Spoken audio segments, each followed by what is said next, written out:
Okay, so we said that requirements engineering is a process of defining, documenting, and maintaining a system's requirements. And from what we know in the previous lectures, that when it comes to the plan-driven or traditional approach to developing software, it's important that the requirements are predefined. Okay, and with the agile approach, we said that they're not clearly understood, hence they are subject to change. And I was saying that in the SDLC, it consists of various phases, and requirement analysis is usually the second phase. But it's the phase where you actually do the actual work, because in the first phase, what you're only doing is you're budgeting, you're doing a feasibility study, and so forth. So after each phase of the SDLC, there will be a document that is generated.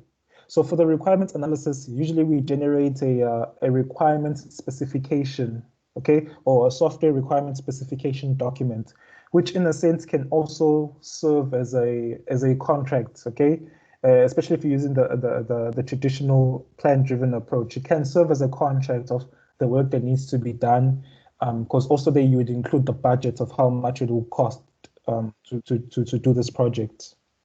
Now, there are different categories in which we can classify our requirements.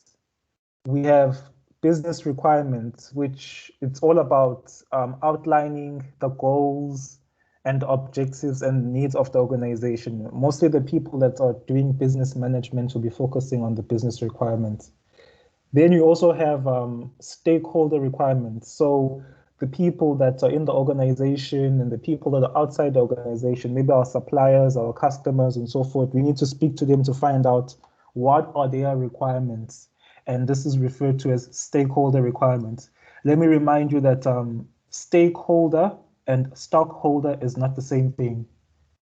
Yes, a stockholder may also be a stakeholder. A stockholder is someone who owns shares in a most of the time public company. A stakeholder is anybody with a vested interest in a project, okay?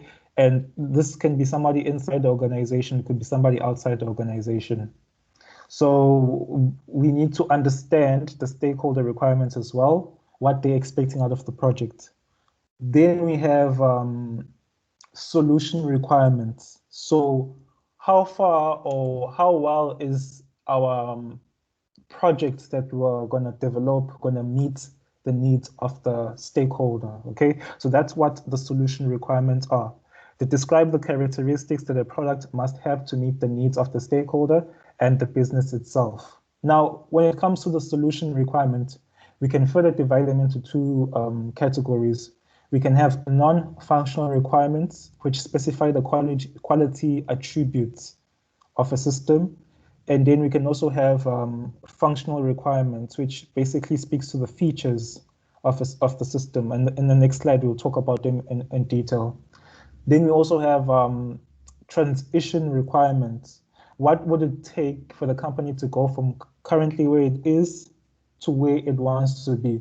Maybe they want to build a system, but they don't even have the infrastructure in the organization to run the system or to host it.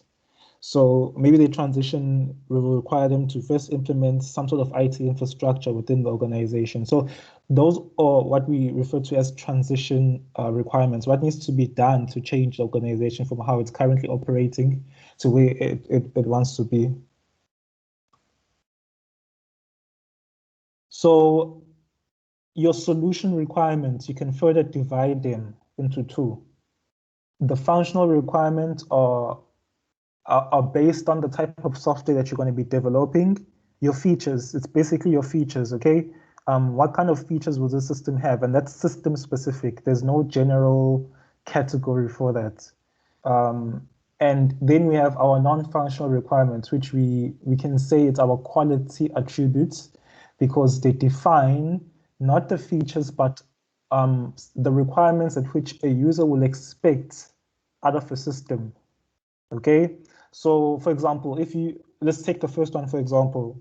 If you are using a system, you wanna expect it to be fast. Okay, that's one of the attributes, quality attributes that you're gonna expect out of a system. So that's why we refer to it as quality attributes, non-functional requirements. These are not really feature specific, but it's things that you wanna see there.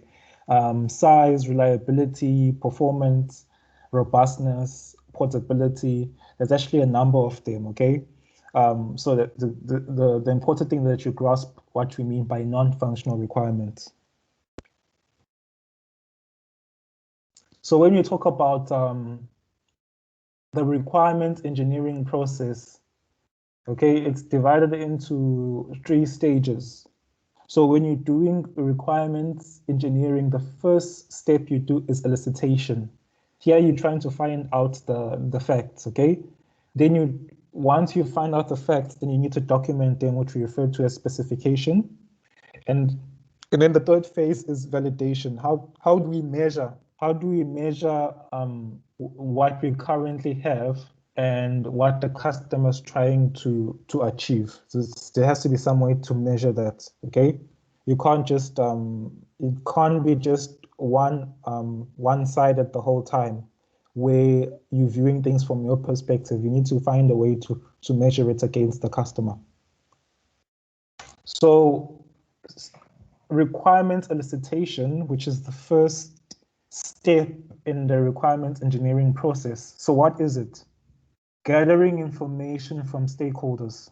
We say the stakeholder is anyone with a direct or indirect influence on the requirements. Okay, so requirements elicitation is a process of interacting with customers and end users. You're going to be interacting with them to find out what they expect out of the system. Okay, there is a need to understand the application domain.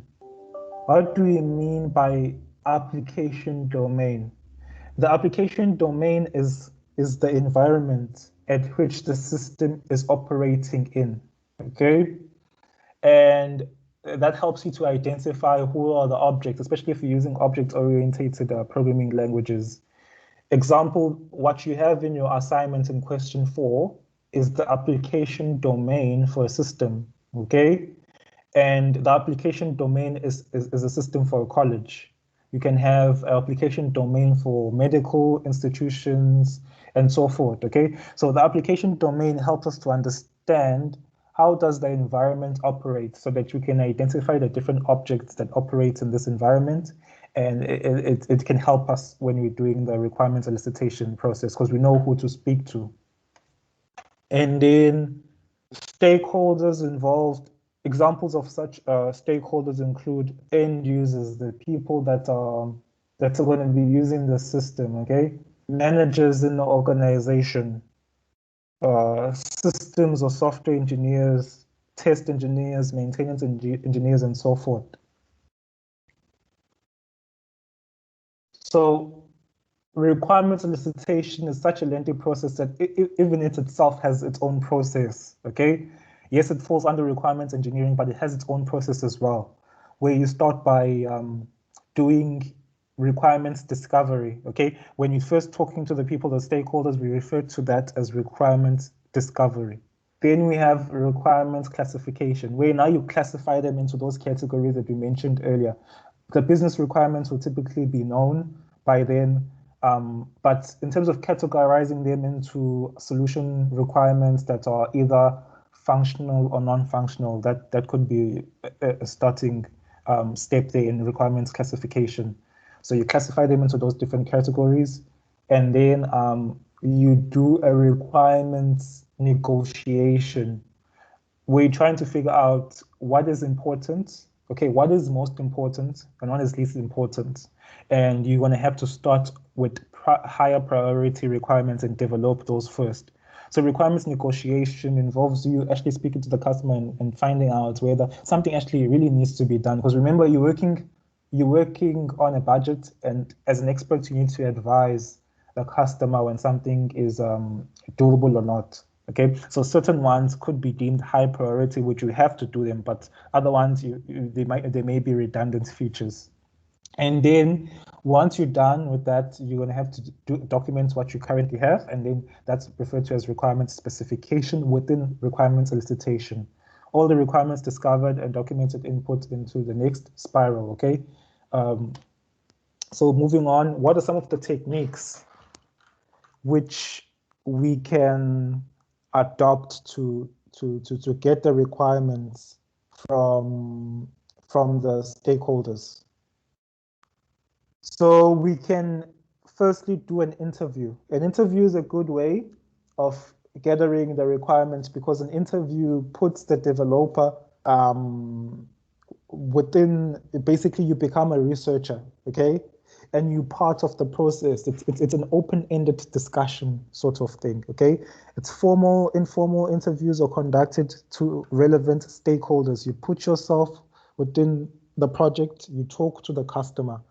There are other ways as well to finding out this information or gathering this information. You can give the customer a questionnaire, for example, but the questionnaire is something that you can sort of email to the customer, and the inputs that you get from a questionnaire may not be as qualitative as the one you get from an interview. So interviews is a very quality-driven information gathering tool, because you're able to, once you're done with the interview, you're able to transcribe the responses from the stakeholder, and you're able to get additional information in which in a questionnaire you won't be able to do that.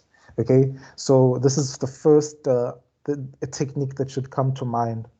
But sometimes you may be developing a system for an organization that already has something in place, but they just want something that operates better. So this ethnography is a way of doing an observation. So with ethnography, you go into the organization and you see the current system, and you try to find out what are its shortfalls, and you try to improve on that. Okay, so interview, good for when you're doing an initial project when it's not been done before, nothing exists in the organization. And observation is good when something exists but it's just not performing well. Then we have the requirements specification phase of the requirements engineering process, okay? And a document or set of documentation that describes the features and behavior of a system or software application, okay? So once you're done with your requirements elicitation, they go into your requirements specification document. And it's very important that your specification document is not too complex or using technical language, okay? Don't put code in there, don't put any syntax and stuff like that. We do something we call models, which we should talk about in later study units, but we build models such as use case diagrams and domain class diagrams, also an example of some of these models, because they're a visual representation of the system, and hence they make it easier for the customer to be able to visualize it. If you just put code there, SQL code or whatever, the customer won't understand what you're talking about. So make sure that you use natural language specification, okay? Simple language, not technical jargon.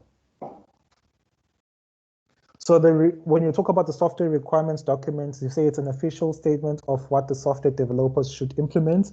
So if we take this document and we give it to the customer, it acts as a contract.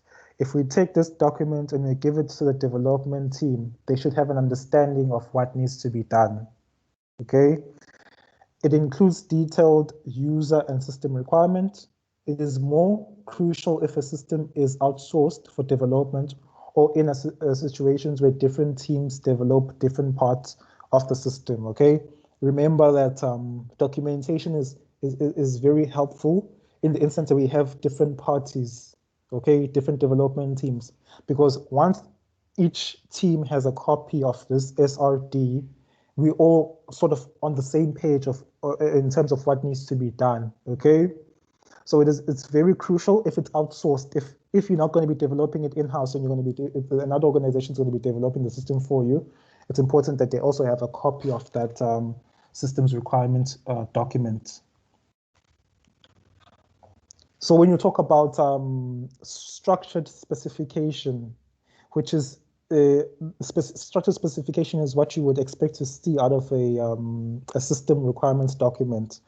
And all your ERD, or we call it a domain class diagram, your use case diagrams, your system sequence diagrams.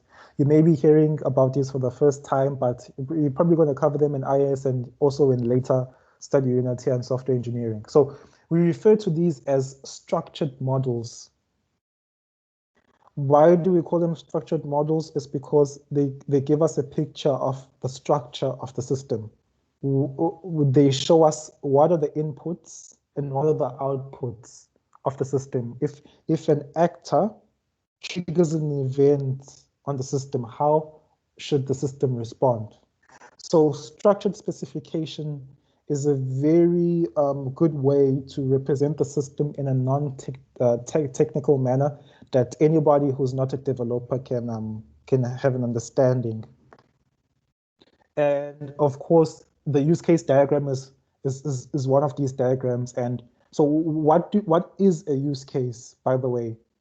A use case is an event that's triggered on the system. It's a feature on a system. So it describes the interaction between the users and the system using a graphical model or structured text. Use cases and the roles played by a given actor in a system. It identifies individual interactions between the system and the actor. So basically, a use case is an event or a feature triggered on the system, such as in a typical system, let's say maybe there's a login feature. So the use case will be login. Maybe there'll be another use case called forgot password or reset password rather. And you link the use case to a particular actor that's going to be triggering it onto on the system. Okay, so don't confuse use case with use case diagram. A use case is a single event that's triggered on the system. A use case diagram is a diagram that consists of multiple use cases along with the actors that are triggering the use cases on the system. And then the last phase of the requirement engineering process, which is validation. It is the process of checking that requirements defined in the system is what the customer really wants. There are these types of checks. So we do a validity check. Firstly, to check whether you actually went in line with what the customer was requiring to do.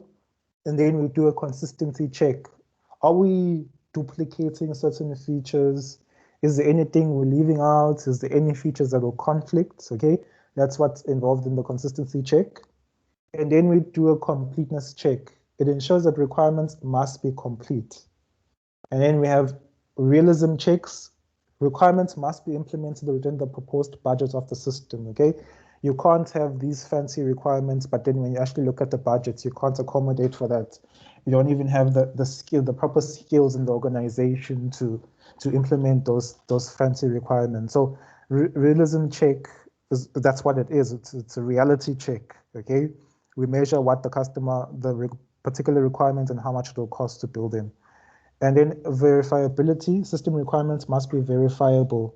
Remember that validation and verification, in terms of the V&V model, two different things. Validation is checking whether you meet the needs, and verifiability is you checking, can you test this? Can we test it? Okay, now you're dealing specifically with the code. So there has to be a way, as part of the requirements validation process and requirements engineering, there has to be a way of verifying the requirements as well, being able to test them at a later stage when they've been implemented. So validation techniques. So validation techniques include requirements review, having an independent team look at the requirements could help, okay? Having a third party look at the requirements could help to measure where you could have gone wrong. Maybe you misinterpreted the requirements yourself. Also, we mentioned this concept last week, prototyping. Prototyping could be a good way of validating the requirements because we give the prototype to the customer and then the customer is able to say, no, this is yes, this represents what I actually had in mind, or no, it does not fully represent what I had in mind. So from there, you're able to measure what you've done and what you need to add, okay, in order to satisfy the customer's requirements. So prototyping is another validation technique, very useful validation technique. Then we have test case generation, okay, being able to test the requirements. Are they working properly? Are the system features going to be working properly when they're implemented and so forth, okay? So in conclusion, in this particular lecture, what we covered is the requirements engineering process. We focused on elicitation as well as the process that cover requirements elicitation. We talked about specification, being able to document requirements into a document, which can be given to the customer in terms of the contract, and it can be given to any other independent development team. And then we also covered validation, being able to check whether the requirements are going to be verifiable. Do they meet the customer's needs? Are they even priority? And so forth. And then during this process, user, system, functional, and non-functional requirements are identified and discussed. The elicitation analysis techniques can be interviews, ethnography, and questionnaires, which we mentioned. User stories and scenarios. Okay, basically, user stories. You write a paragraph of a user interacting with a particular system. Maybe we say the user story is a student who's logging into the portal to check whether they'll be graduating or not. That's an example of a user story. So from that particular user story, you usually write them on a particular card, a piece of paper, or a Post-it note or something like that. From that user story, we're able to highlight who was the actor. Okay, the actor is a student. We're able to highlight what are the features that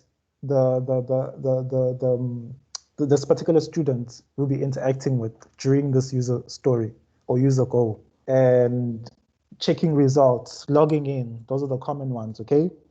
So user story is also a common way of elicitation, requirements elicitation. And then we have the fourth point was during the requirement specification, natural language may be used to specify user and system requirements. And we said the importance of that is because these documents are going to be going to different people, which the stakeholders, or example of some of these people, they may not be technical people. So natural language in terms of text, modeling the system in terms of text that they can also interpret and able to visualize. Then lastly, requirements validation ensures that the requirements defined by the system is according to the user's expectations. Several checks must be carried out to complete the verification and validation process. Okay, so guys, that is study unit 4, requirements engineering. Okay, so are there any questions regarding study unit 4?